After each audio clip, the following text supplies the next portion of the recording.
चा sound L चा sound L चा साऊंड ल यल चा साऊंड यल चा साऊंड यल चा साऊंड पी चा साऊंड क्यू चा साऊंड आर चा साऊंड एस चा साऊंड टी चा साऊंड व्ही चा डब्ल्यू चा साऊंड एक्स चा साऊंड वाय चा साऊंड आणि झेड चा साऊंड बरोबर आहे.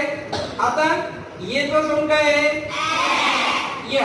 आता इतर प्रकारे सुद्धा होते माहिती ते नंतर बघू आपण. काय ए चा साऊंड काय आहे ई चा साऊंड आय चा साऊंड ओ चा साऊंड यू चा साऊंड. लक्ष आहे तुझं लक्ष आहे ना ज्यांना येते त्यांचं लक्ष आहे ना.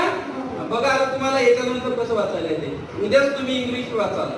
ए चा साऊंड परत आता ई चा साऊंड आय चा साऊंड ओ चा साऊंड यू चा साऊंड ओ आहे. ठीक आहे. आता या साऊंड पासून अक्षर कसं वाचायचं इंग्लिशचं ते बघा आता कसं तयार होते. आता आपण बी चा साऊंड काय आहे बी चा साऊंड काय आहे आणि ए चा साऊंड काय आहे काय आहे मग बी ए काय झाला काय झालं बी ए बी ए आणि टी चा साऊंड काय आहे टी चा साऊंड काय आहे इथं बस टी चा साऊंड काय आहे. मग याला काय वाचा लागेल आपल्याला बॅग काय वाचा लागेल बघा ए चा साऊंड आला याच्यामध्ये या बी ए बॅग टी चा काय झालं मग हे बॅग काय झालं.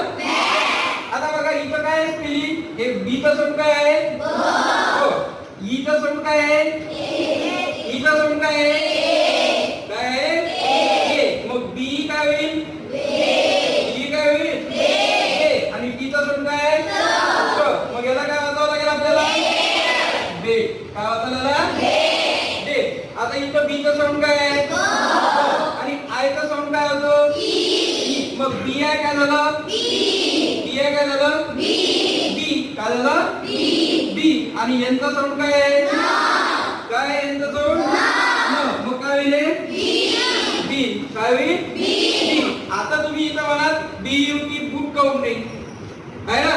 मग आता इथं यू चा साऊंड काय होणार आहे हे बघा यू चा साऊंड काय आहे हो आहे आणि बी चा साऊंड काय आहे हो आणि बी यू काय होईल मग होईल का बी यू काय होईल